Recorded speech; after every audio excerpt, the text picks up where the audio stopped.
नमस्कार, DD news में आप सभी का स्वागत है। मैं हूं ऋतु वर्मा। खबरों की शुरुआत करें उससे पहले नजर डालेंगे अभी तक की हेडलाइंस पर।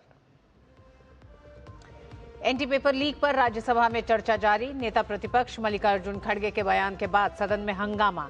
सत्ता पक्ष ने खड़गे से माफी मांगने को कहा।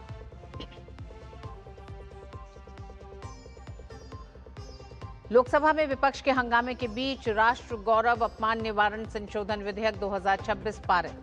राज्यसभा में पहले ही बिल हो चुका है पास। लोकसभा की कार्रवाई कल तक स्थगित।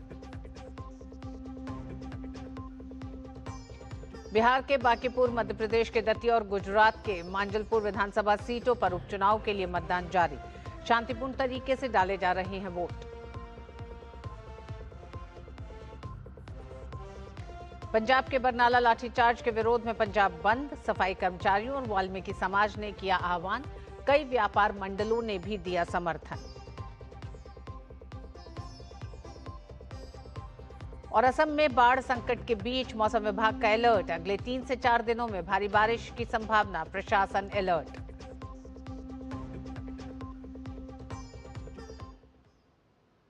लोकसभा से पारित होने के बाद लोक परीक्षा अनुचित साधन निवारण संशोधन विधेयक 2026 गुरुवार को राज्यसभा में पेश किया गया।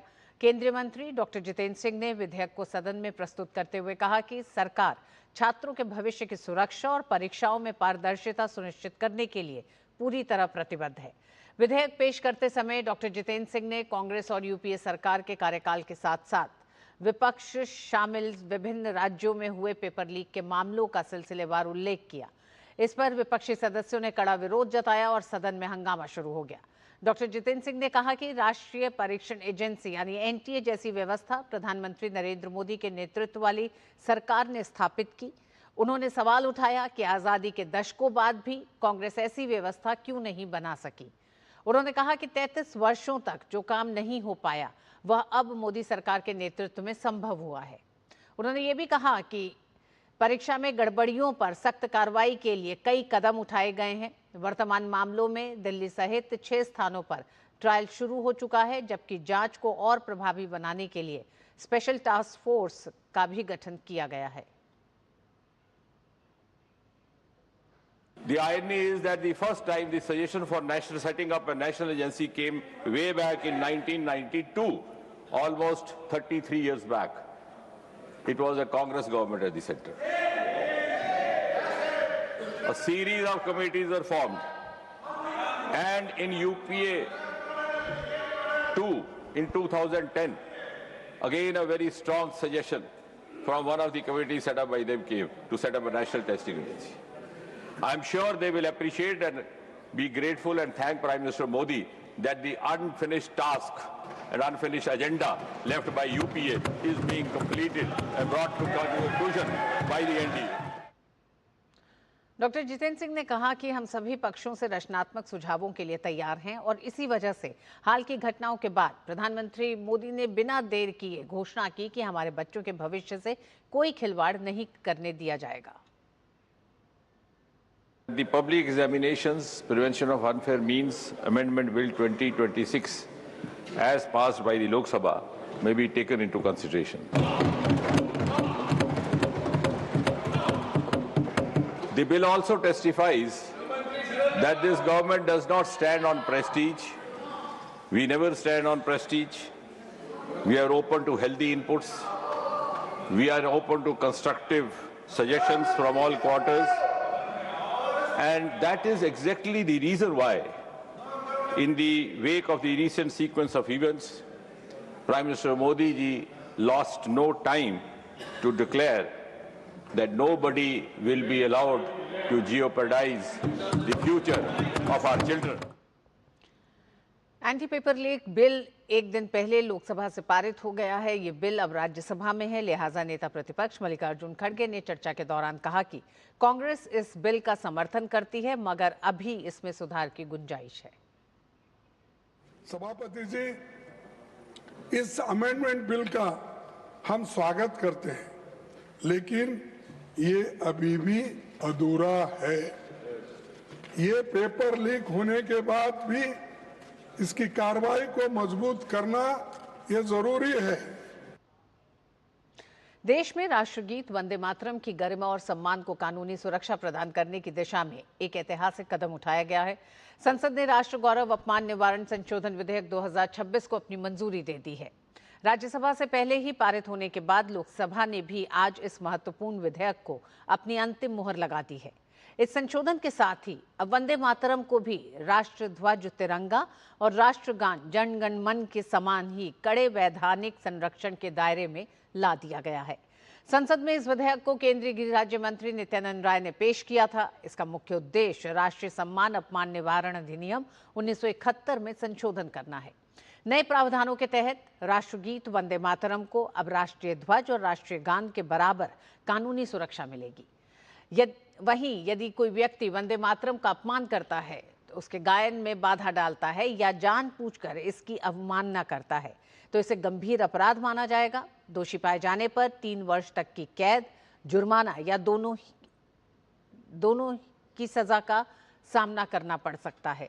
सरकार का यह स्पष्ट कहना है कि इस संशोधन का मुख्य उद्देश्य देश के राष्ट्रीय सम्मान और देशभक्ति के सभी प्रतीकों की गरिमा को और अधिक मजबूत करना है। इससे पहले केंद्रीय गृह राज्य मंत्री नित्यानंद राय ने सदन में अहम बातें रखी। उन्होंने कहा कि 1971 में राष्ट्रगान को जो सम्मान मिला था, वही अब राष्ट्रगीत को भी मिलेगा। अपने संबोधन के दौरान उन्होंने स्वामी विवेकानंद का जिक्र करते हुए कहा कि स्वामी विवेकानंद ने भविष्यवाणी की थी कि भारत आध्यात्मिक और विश्व गुरु बनेगा। विवेकानंद का नाम नरेंद्र था। एक नरेंद्र ने भविष्यवाणी की और दूसरे नरेंद्र यानी प्रधानमंत्री नरेंद्र मोदी ने उसे पूरा किया। चंद्र चटर्जी जी जब इसकी रचना कर रहे थे तो उस ऋषि ने कहा कि मैं वंदे मातरम के प्रभाव को देख पाऊं या न देख पाऊं, लेकिन एक समय आएगा इस देश के लोगों के ओठों पर वंदे मातरम का मंत्र होगा। उनके सपनों को आज हमारे प्रधानमंत्री आदरणीय नरेंद्र मोदी जी पूरा कर रहे हैं। स्वामी विवेकानंद ने भविष्यवाणी की थी 21वीं सदी भारत की होगी। उनकी भविष्यवाणी थी कि भारत केवल आर्थिक महाशक्ति बनने तक सीमित नहीं रहेगा, बल्कि भारत आध्यात्मिक और मानवीय मूल्यों के जरिए एक अपराजय वैश्विक शक्ति एवं विश्व गुरु बनेगा। स्वामी विवेकानंद जी के बचपन का नाम नरेंद्र था। एक नरेंद्र ने भविष्यवाणी की थी और उसे पूरा कर रहे दुनिया के सबसे लोकप्रिय नेता और विकास के भगीरथ माननीय प्रधानमंत्री आदरणीय नरेंद्र मोदी, यानी एक नरेंद्र ने भविष्यवाणी की थी और उसको दूसरा नरेंद्र पूरा कर रहे हैं। वहीं चर्चा में भाग लेते हुए भारतीय जनता पार्टी की तरफ से सांसद संबित पात्रा ने विपक्ष पर निशाना साधते हुए कहा, हमारे स्कूल के बच्चे और भारत के लोग चाहते हैं कि राष्ट्रगान और राष्ट्रगीत दोनों को सम्मान मिले, इसलिए ये एक बेहद जरूरी बिल है, लेकिन विपक्ष इस पर भी हंगामा कर रहा है। राष्ट्र को समझ नहीं रहे, वो आज यहाँ आवाज कर रहे।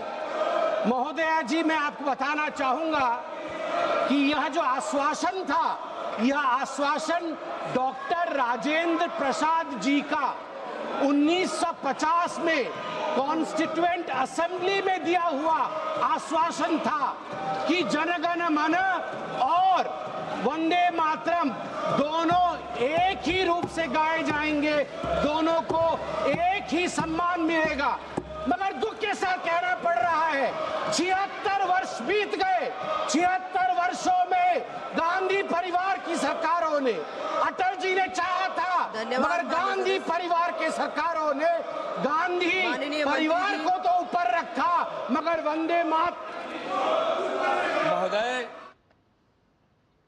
बिहार, गुजरात और मध्य प्रदेश में विधानसभा की 3 सीटों पर उपचुनाव के लिए मतदान जारी है। बिहार में बांकीपुर, गुजरात में मंजलापुर और मध्य प्रदेश में दतिया विधानसभा सीट के लिए वोट डाले जा रहे हैं। मतदान आज सुबह 7 बजे शुरू हुआ और शाम 6 बजे तक चलेगा। मतदान शुरू हुए 6 घंटे से अधिक का समय बीत गया है। दोपहर 1 बजे तक बिहार की बांकीपुर सीट पर 20% मतदान दर्ज हुआ है। करीब 40 साल से बीजेपी के कब्जे वाली बांकीपुर सीट पर इस बार मुकाबला दिलचस्प है। मुख्य मुकाबला भाजपा के नीरज सिन्हा, जनसुराज के संस्थापक प्रशांत किशोर और राजद की रेखा कुमारी उर्फ रेखा गुप्ता के बीच है। भाजपा के राष्ट्रीय अध्यक्ष नितिन नबीन के इस्तीफे के बाद रिक्त हुई यह सीट पार्टी के लिए प्रतिष्ठा का विषय बनी हुई है। करीब 3,79,000 मतदाता 25 उम्मीदवारों की किस्मत का फैसला करेंगे। इसके लिए 422 मतदान केंद्र बनाए गए हैं, जहां निष्पक्ष और शांतिपूर्ण मतदान के लिए सुरक्षा के पुख्ता इंतजाम किए गए हैं। अब बात मध्य प्रदेश की। मध्य प्रदेश की दतिया विधानसभा सीट पर भी आज उपचुनाव के लिए मतदान हो रहा है। शांतिपूर्ण और निष्पक्ष मतदान के लिए व्यापक सुरक्षा व्यवस्था की गई है। दोपहर 1 बजे तक दतिया विधानसभा सीट पर तकरीबन 48% मतदान दर्ज किया गया। दतिया विधानसभा क्षेत्र में कुल 291 मतदान केंद्र बनाए गए हैं। इनमें 186 केंद्र ग्रामीण क्षेत्रों में और 105 केंद्र शहरी क्षेत्रों में स्थित हैं। इस सीट पर 2 लाख से अधिक मतदाता अपने मताधिकार का प्रयोग करेंगे। ये उपचुनाव कांग्रेस विधायक राजेंद्र भारती की विधानसभा सदस्यता समाप्त होने के बाद कराया जा रहा है। उपचुनाव में भारतीय जनता पार्टी ने आशुतोष तिवारी को उम्मीदवार बनाया है, जबकि कांग्रेस ने घनश्याम सिंह पर भरोसा जताया है। वहीं गुजरात की मांजलपुर विधानसभा सीट पर उपचुनाव के लिए भी वोटिंग चल रही है। दोपहर 1 बजे तक मांजलपुर विधानसभा सीट पर 21% मतदान दर्ज हुआ है। इस सीट पर भारतीय जनता पार्टी के सतीश पटेल और कांग्रेस के प्रदेश उपाध्यक्ष एवं पूर्व राज्य मंत्री भिखाबाई रबारी के बीच सीधा मुकाबला है। विधानसभा क्षेत्र में 2,60,000 से अधिक मतदाता अपने मताधिकार का प्रयोग करेंगे। मतदान शांतिपूर्ण और निष्पक्ष ढंग से संपन्न कराने के लिए सुरक्षा के आवश्यक इंतजाम किए गए हैं।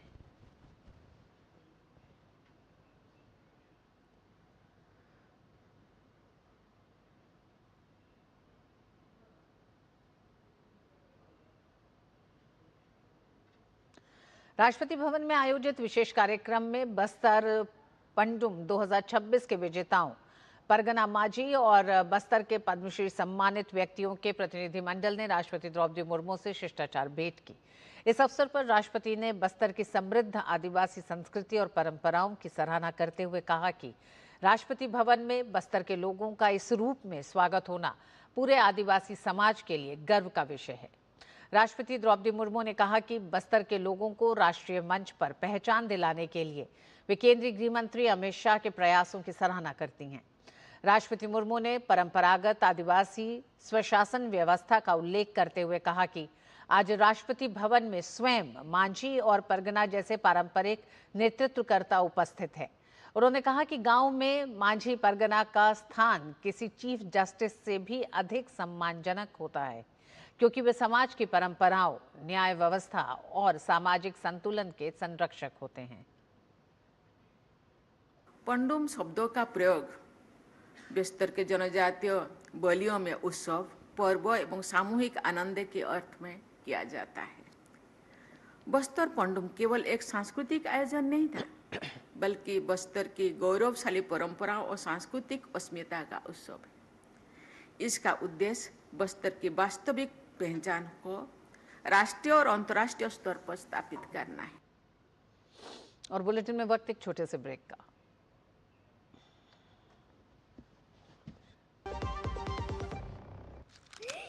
हाँ, लिख लीजिए 45624592357242। पापा ने तो 14 डिजिट का मोबाइल नंबर दे दिया। ये मोबाइल नंबर नहीं, CKYC नंबर है। उससे क्या होता है? ये नया बैंक अकाउंट खोलने या पुराने अकाउंट को री-KYC करने के काम आता है। और ये मिलता कैसे है? ये CKYC पोर्टल से या अपने बैंक से या फिर मोबाइल नंबर से इस नंबर पर मिस्ड कॉल देके पा सकते हैं। CKYC नंबर से बार-बार KYC डॉक्यूमेंट्स देने की जरूरत नहीं। समझी जाए? RBI कहता है जानकार बनिए, सतर्क रहिए। मेरी पसंद, मेरी पसंद, मेरी पसंद, मेरी पसंद,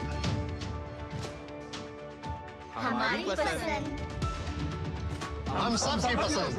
मजबूत देश का मजबूत सरिया हो गया स्टील। भारतीय सशस्त्र बलों में नारी शक्ति, तीनों सेनाओं के तालमेल और आत्मनिर्भर भारत की भावना का एक ऐतिहासिक उदाहरण सामने आया है।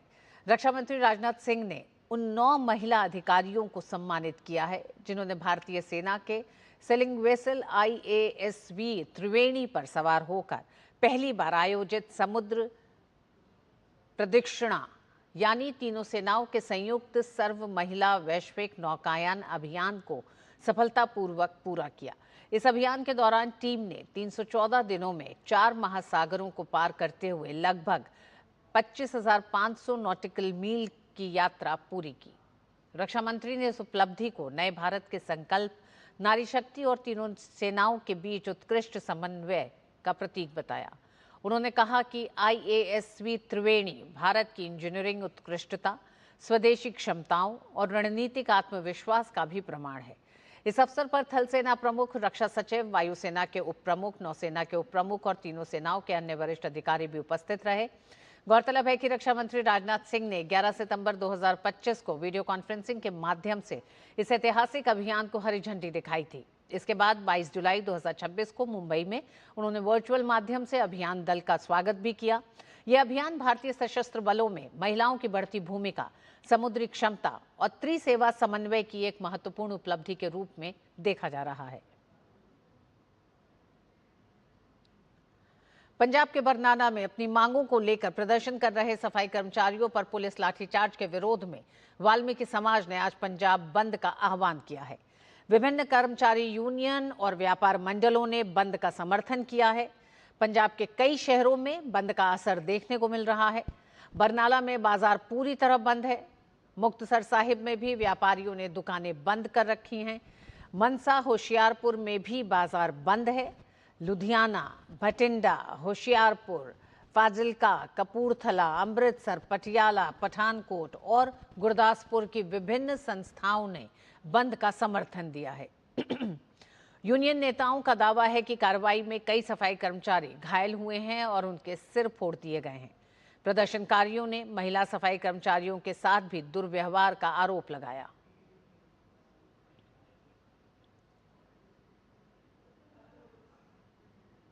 और पंजाब के बरनाला में सफाई कर्मचारियों पर हुए लाठीचार्ज पर राष्ट्रीय अनुसूचित जाति आयोग ने स्वतः संज्ञान लिया है। आयोग ने पंजाब के DGP और मुख्य सचिव को नोटिस जारी कर 7 दिनों के भीतर कार्रवाई की रिपोर्ट मांगी है।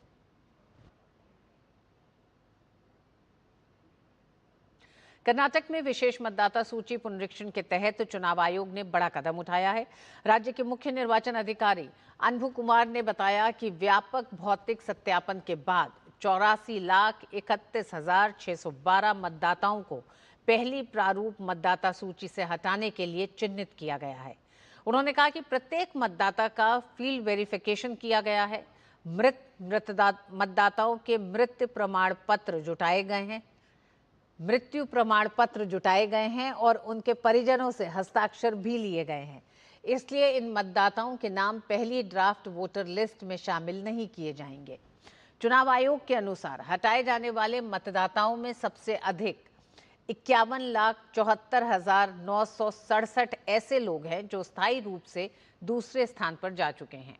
इसके अलावा 14,99,799 मृत मतदाता और 11,61,231 ऐसे मतदाता जिनका पता नहीं चल सका है। वहीं 5,62,572 डुप्लीकेट या 2 जगह पंजीकृत मतदाता और 33,042 ऐसे लोग शामिल हैं जिन्होंने सत्यापन प्रक्रिया में हस्ताक्षर करने से इनकार किया।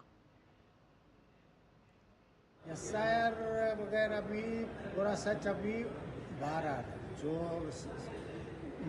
जो रियल वोटर्स है उनका लिस्ट अभी बाहर है।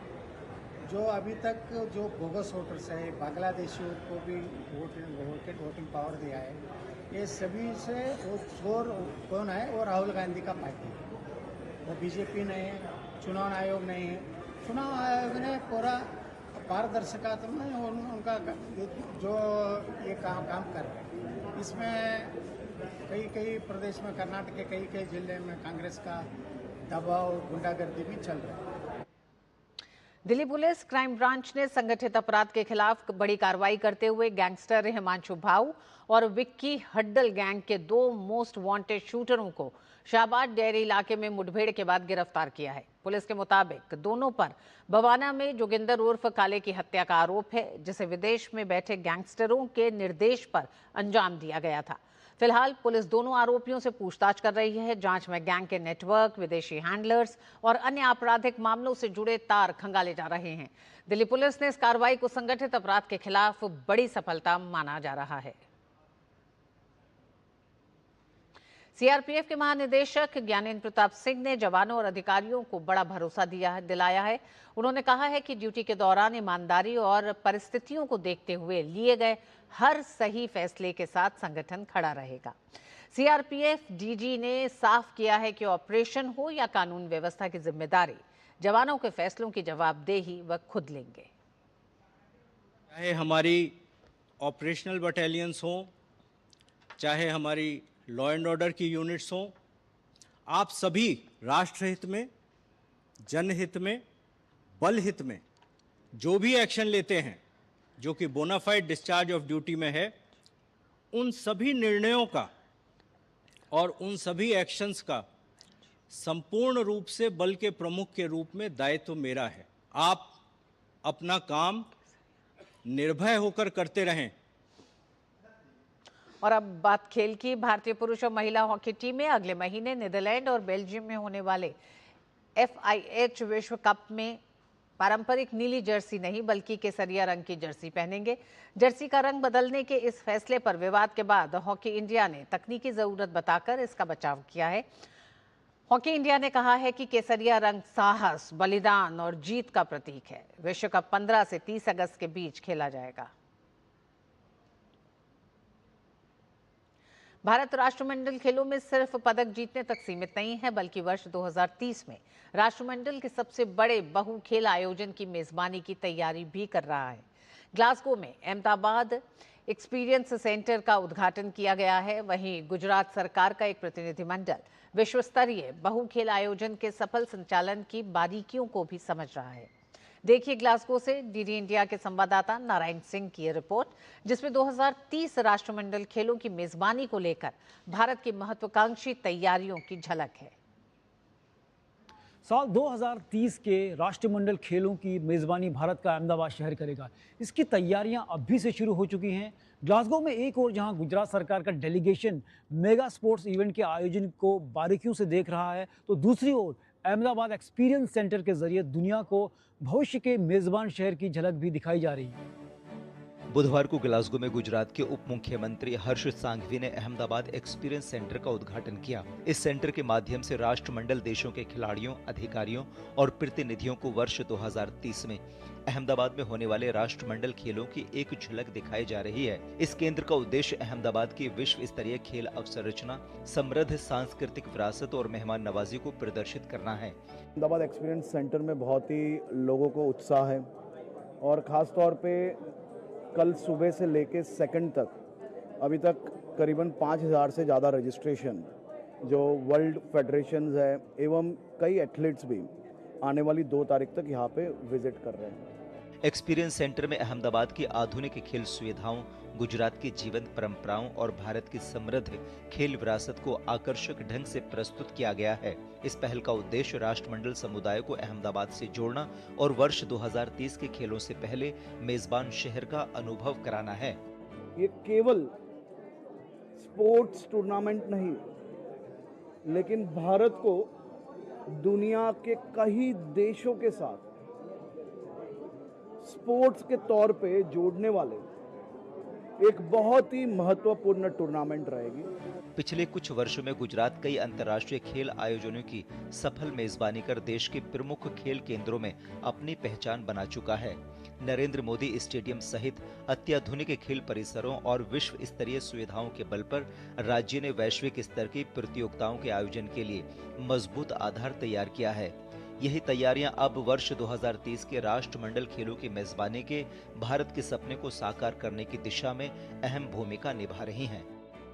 ग्लासगो से मिले अनुभव और सीख के साथ गुजरात ने 2030 कॉमनवेल्थ गेम्स की तैयारियों को नई दिशा देनी शुरू कर दी है। वहीं अहमदाबाद एक्सपीरियंस सेंटर के माध्यम से दुनिया को भारत की संस्कृति, मेहमान नवाजी और विश्व स्तरीय खेल सुविधाओं से अभी से रूबरू कराया जा रहा है।